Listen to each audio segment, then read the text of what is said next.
rescue, revamp, create. The art of drum synthesis. The new course is available at Letsynthesize Academy. Yo, the Larsen here, welcome to the new Synthesize Sunday episode, and today I want to teach you how to make jungle.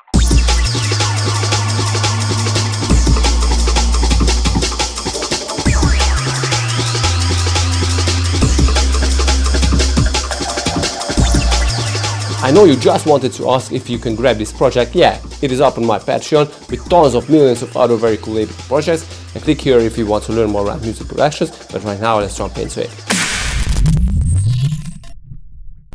Yo, so here is this jungle beat once again.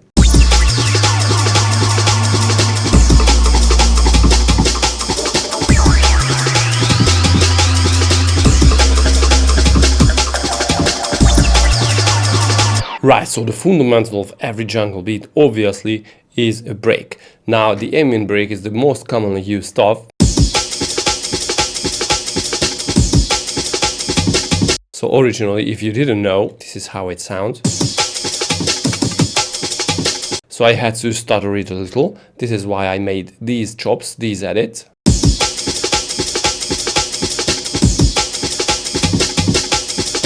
So you need to experiment with this. Maybe you can go a little crazier like this. So basically you need to make unexpected chops. Maybe you can go even crazier by playing with the transposition too. I don't know how it will sound, I just want to go random.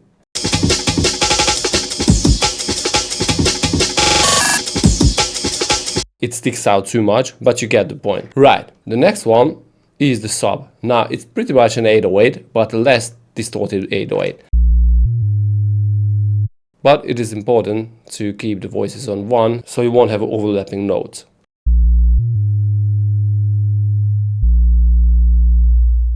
Because the kick basically just plays on the first beat.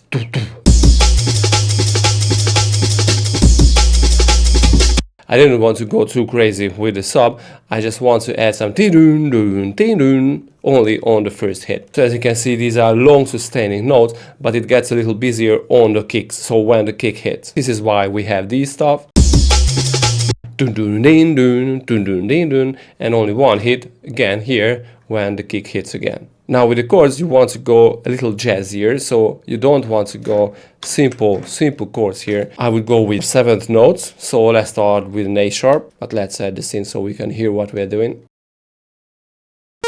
Yeah, so start with a major chord and add the 7th, and then just drop it down 1 octave, so it will have a really nice dissonant sound.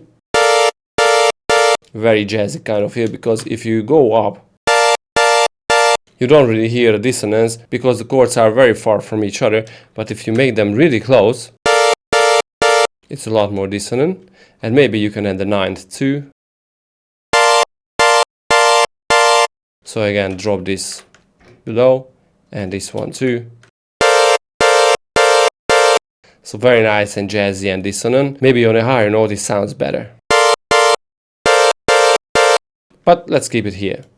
Right, so I want to make it long. If you hit shift and the right arrow, you can lengthen the notes. So it's a lot easier than, fiddle with the mouse. Right, so in the sound, I wanted to go really fat, so I have 3 layers. The first one is basically just a noise. Because, this old jungle vintage sound always come from old vinyl songs. So they are filled with crackles and noise and whatever, so I wanted to emulate that with this noise. And I'm using 2 layers, a vocally kind of tone, and a regular synth. The first one is a little lower sounding, a little darker, and the second one is a little brighter sound. So why I love Wavetable for this type of sound is 2 things. First, with the noise unison mode, you can get really nice and vintage and analog kind of sound. And the second one is just so simple to drag in a sample or just use the built-in wavetables, and play with the warping modes. You can get really interesting sounds for this typical type of sound. Right, so after Wavetable I had to use this vinyl distortion plugin and some reverb and a limiter to the end, and then bounce it, and you can use a sampler for it, but honestly I decided that I just want to use 2 chords or 2 notes using the same chord. I just, went with an audio. So this is just the regular one, and this is 2 semitones higher, and it sounds great because this is what old school jungle artists do. They just, play around with 1 chord, playing it in a sampler. But there is a trick here. This is not a split track. These are basically just 2 instances from the same sound. So I first kept the original one, but chopped off the low. And the second one is where I played around with the Valhalla shimmer to get a really nice sparkling kind of top end to this pad. But before that I had to play with the pitch. But the Valhalla shimmer makes it like a real fat and big pad. I love it. And an EQ after that, of course. But altogether, without a shimmer layer. Right, so we have the fundamental of the beat, so the drums, bass and the pad. But with lots of ear candies, lots of fillers, long reverb and delayed sounds. The first one is the most commonly used, laser.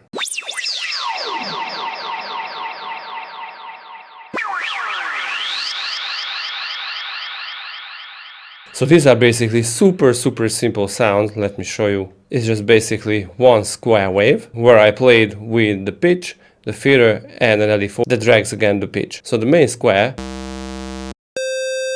So the pitch evolution basically just dropped the sound by, I guess, 4 octaves. Then with the bandpass filter, and the LE4 again drags oscillator A pitch.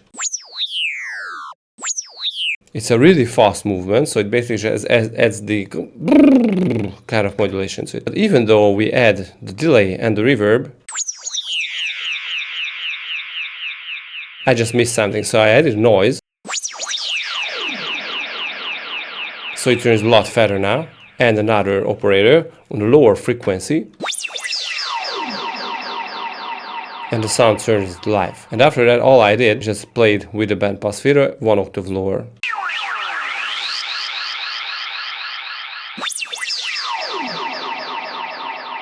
Super simple sound, but adds a lot to this beat.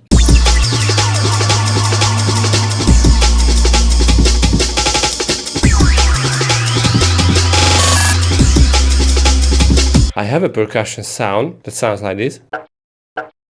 Again, super simple thing. You can use whatever percussion you want, but playing with the pitch. So this is on 0, the second one is on -4, 0 again, and +4, and with some shifter effects, so the frequency shifter, and crazy EQing, reverb, delay, and the compression to the end.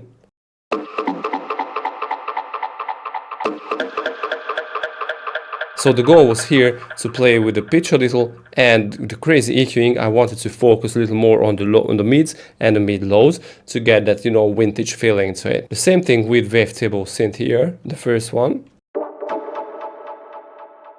So as you can see, the bandpass filter plays again in the mids and mid lows at around 500 Hz. That gives the vintage feeling to it.